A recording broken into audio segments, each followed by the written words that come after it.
ꯅꯨꯡꯁꯤꯕꯤꯗꯨꯅ Manipuri entertainment ꯆꯦꯅꯦꯜꯕꯨ subscribe ꯑꯃꯁꯨꯡ like ꯇꯧꯕꯤꯔꯝꯃꯨ꯫ ꯃꯌꯥꯝꯕꯨ ꯑꯍꯥꯟꯕꯃꯛꯇꯗ ꯏꯀꯣꯛꯅꯣꯅ ꯈꯣꯏꯔꯝꯖꯔꯤ꯫ ꯉꯁꯤꯗꯤ ꯁꯣꯅꯤꯌꯥꯒꯤ ꯊꯋꯥꯏ ꯍꯥꯏꯔꯤꯕ ꯋꯥꯔꯤ ꯑꯁꯤ ꯃꯌꯥꯝꯒꯤ ꯃꯐꯝꯗ ꯈꯨꯗꯣꯟ ꯇꯝꯖꯒꯦ꯫ ꯋꯥꯔꯤ ꯑꯁꯤꯕꯨ ꯂꯥꯟꯊꯣꯛꯆꯈꯤꯕ ꯃꯇꯝꯗ ꯁꯣꯏꯈꯤꯕ ꯂꯥꯟꯈꯤꯕ ꯌꯥꯎꯔꯕꯁꯨ ꯃꯌꯥꯝꯅ ꯉꯥꯛꯄꯤꯌꯨ꯫ ꯁꯣꯅꯤꯌꯥ ꯑꯃꯗꯤ ꯄ꯭ꯔꯤꯌꯥ ꯄꯤꯛꯂꯤꯉꯩꯗꯒꯤ ꯌꯥꯝꯅ ꯂꯨꯅ ꯇꯤꯟꯅꯔꯛꯄ ꯃꯔꯨꯞꯂꯣꯏꯅꯤ꯫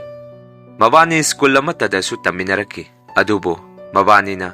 ꯄꯤꯛꯂꯤꯉꯩꯗꯒꯤ ꯉꯥꯎꯖꯔꯛꯄ ꯍꯥꯏꯕꯗꯤ ꯃꯕꯥꯅꯤꯅ ꯈꯣꯏꯗꯥꯖꯕ ꯅꯨꯄꯥ ꯑꯃꯁꯨ ꯂꯩꯔꯝꯃꯤ꯫ ꯅꯨꯄꯥ ꯑꯗꯨꯒꯤ ꯃꯃꯤꯡꯅ ꯌꯥꯏꯐꯕ꯫ ꯌꯥꯏꯐꯕꯁꯨ ꯁꯣꯅꯤꯌꯥ ꯄ꯭ꯔꯤꯌꯥꯅ ꯇꯝꯃꯛꯄ ꯁ꯭ꯀꯨꯜ ꯑꯗꯨꯗ ꯃꯈꯣꯏ ꯄꯨꯂꯞ ꯇꯝꯃꯤꯟꯅꯔꯛꯄꯅꯤ꯫ ꯑꯁꯨꯝꯅ ꯍꯧꯖꯤꯛꯇꯤ ꯃꯈꯣꯏ ꯂꯣꯏꯅ ꯄꯥꯈꯪ ꯂꯩꯁꯥꯕꯤ ꯐꯥꯔꯦ꯫ ꯑꯗꯨꯒ ꯁꯣꯅꯤꯌꯥꯗꯤ ꯃꯆꯤꯟ ꯃꯅꯥꯎ ꯑꯅꯤ ꯁꯨꯗꯦ꯫ ꯁꯣꯅꯤꯌꯥ ꯃꯇꯣꯝꯗꯅꯤ꯫ ꯑꯗꯨꯒ ꯄ꯭ꯔꯤꯌꯥꯗꯤ ꯃꯆꯤꯟ ꯃꯅꯥꯎ ꯑꯅꯤꯅꯤ꯫ ꯄ꯭ꯔꯤꯌꯥꯒꯤ ꯃꯈꯥꯗ ꯕꯦꯝꯕꯦꯝ ꯍꯥꯏꯗꯅ ꯃꯆꯟꯅꯨꯄꯤ ꯑꯃꯁꯨ ꯂꯩꯔꯝꯃꯤ꯫ ꯇꯧꯕꯗꯕꯨ ꯄ꯭ꯔꯤꯌꯥꯒꯤ ꯃꯆꯟꯅꯨꯄꯤ ꯕꯦꯝꯕꯦꯝ ꯃꯔꯧ ꯂꯩꯒꯟꯕ ꯃꯤꯇꯥ ꯈꯔ ꯂꯨꯕ ꯃꯤꯁꯛ ꯑꯃꯅꯤ꯫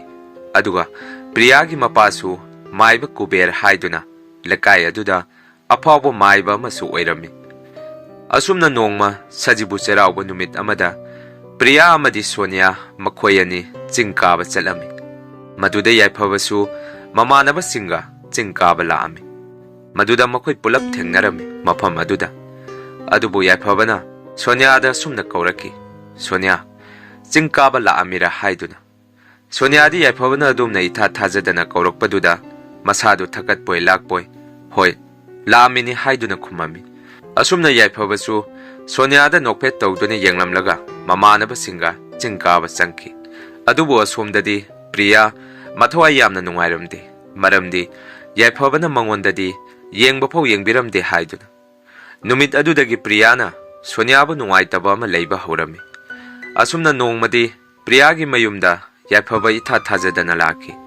ꯑꯗꯨꯒ ꯄ꯭ꯔꯤꯌꯥꯗ ꯑꯁꯨꯝꯅ ꯍꯥꯏꯔꯝꯃꯤ, "ꯄ꯭ꯔꯤꯌꯥ, ꯅꯪꯒ ꯁꯣꯅꯤꯌꯥꯒ ꯍꯌꯦꯡ ꯅꯨꯃꯤꯗꯥꯡ ꯋꯥꯏꯔꯝꯗ ꯑꯋꯥꯡ ꯂꯩꯀꯥꯏꯒꯤ ꯀꯤꯂꯤ ꯆꯅꯥ ꯌꯣꯟꯕ ꯍꯣꯇꯦꯜ ꯑꯃ ꯂꯩꯕꯗꯣ ꯃꯗꯨꯗ ꯂꯥꯛꯑꯣ, ꯊꯦꯡꯅꯁꯤ" ꯍꯥꯏꯗꯨꯅ꯫ ꯃꯇꯝ ꯑꯗꯨꯗ ꯄ꯭ꯔꯤꯌꯥꯗꯤ ꯑꯁꯨꯛꯀꯤ ꯃꯇꯤꯛ ꯍꯔꯥꯎꯔꯝꯃꯤ꯫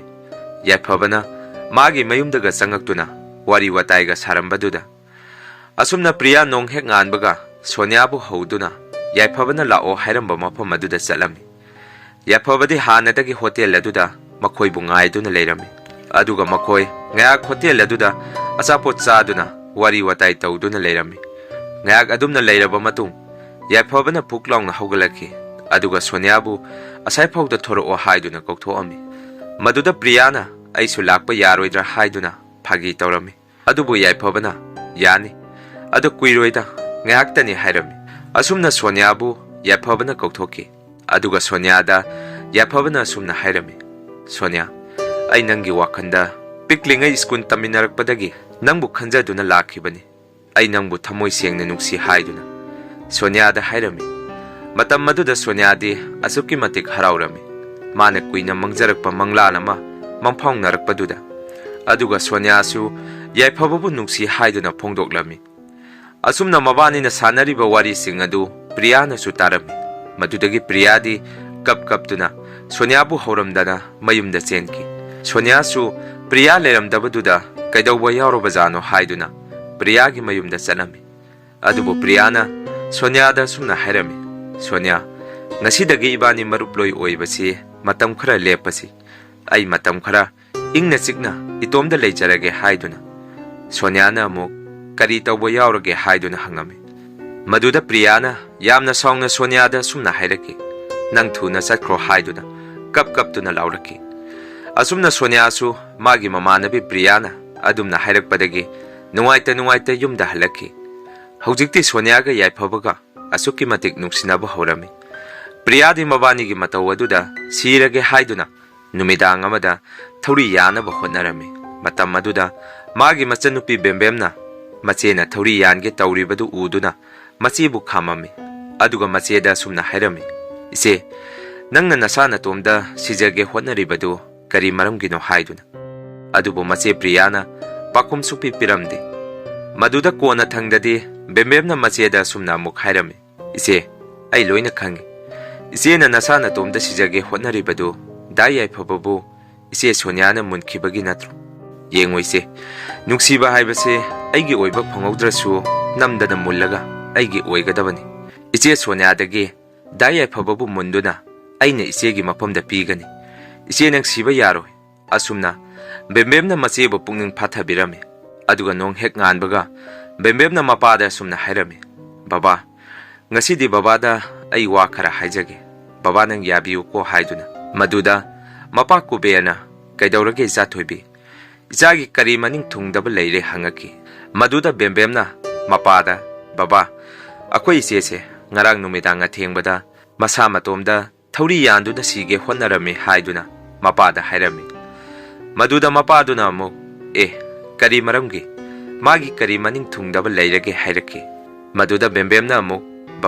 baba se lekai gi mioi amadi atopa khungi mioi singna mahai jadu asuki matik hai haiduna maming setlibani adubu akoidi baba gi tawbo ngamba sakti adu ngasi pho khangdri tabadang tabani adu baba nacha changeng amata tawjage baba nang iche Sonia se amukta ngahongera haiduna bembemna mapada hairami maduda mapana amuk sumna khumaki kari noibema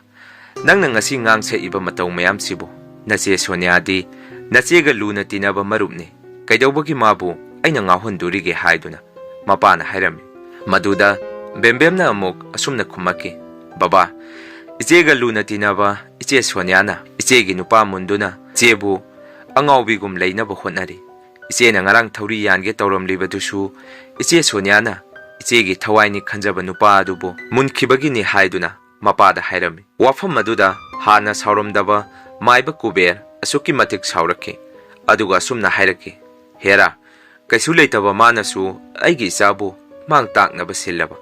asuk kuiba matamse aina mabu isa dauna luna chana tawjabani phai ngasi dagidi maiba kuber aigi tik khangange haiduna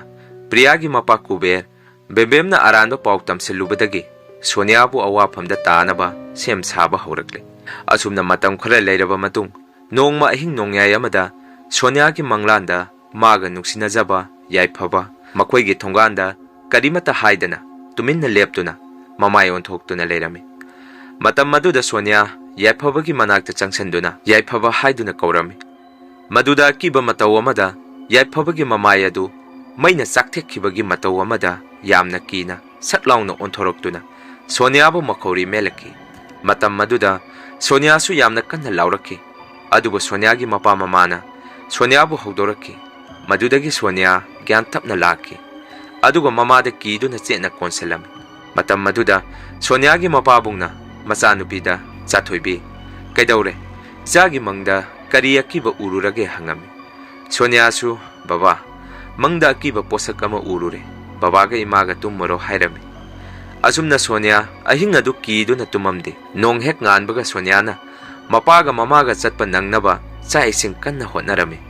adubai khangawdana mana insang semamba chakhumgi thang suri adu makhoigi yunggi phaklangda yungduna leirami maduda Sonia su pungangaki karino hojikta aina insang semamaga thanamba thang asibu phaklangda yungaga leirami basibu haiduna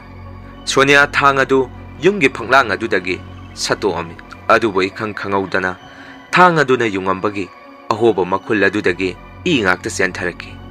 matam maduda Sonia su kiduna mapa mamagi manakta chenselami aduga mapa mamada chakhumda akiba karino ma lehore hairami madudagi mapaga mamaga su pakhattuna chakhum lomda changduna yengami adubo chakhum madudadi karimata tawba thengnaramde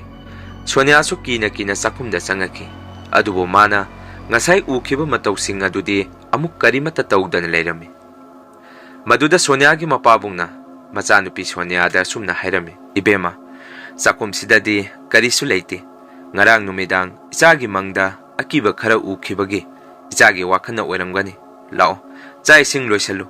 namaga igasu thabak thenge hairami adubu Sonia di ngasigi mataw aduda masada suki matik kirami asumna matam khara leiraga yaiphabaga Sonia ga unarami